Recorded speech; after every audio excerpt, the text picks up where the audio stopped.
Ibai Zabalek babesten du. Kaixo laguno! Kaixo! Aizu Bittor, zuri basoan zer gustatzen zaizu gehien? Zuaitzez betetako basoei buruz ari zara. Ai, bai.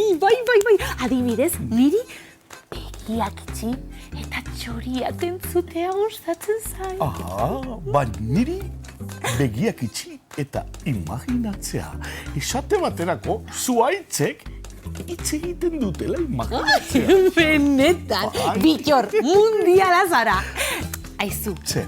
pentsa ezagutzen dituzun ipuin klasikoetako pertsonaiak aurkitzen dituzula basoan. Pertsonaiak, adibidez? Ba, ez dakit, adibidez, irutxarritxoak. Txerritxoak, imaginatzen, txerritxoak aurkitzen ditu dala basoan. Bittor, Eh, begira.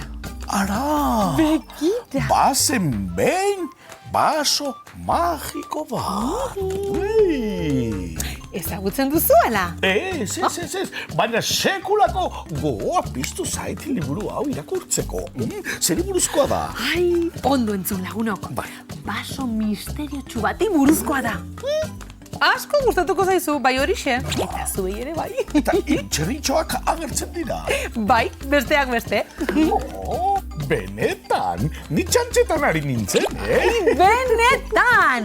Musika polita sortzen duen arpa sorgindu bat ere badago. Eta piztia. 3 hartxoak ere bai. Kapa Orlegitxo da protagonista. Eta pertsonaia horiek denak aurkituko ditu basoan. Kapa Orlegitxo, wow! Bai, sekulako abenturak bizi izango ditu basoan. Ederra. Ea, ikus dezagun nola hasten den Isabeltxo. Bai, gero arte lagunok.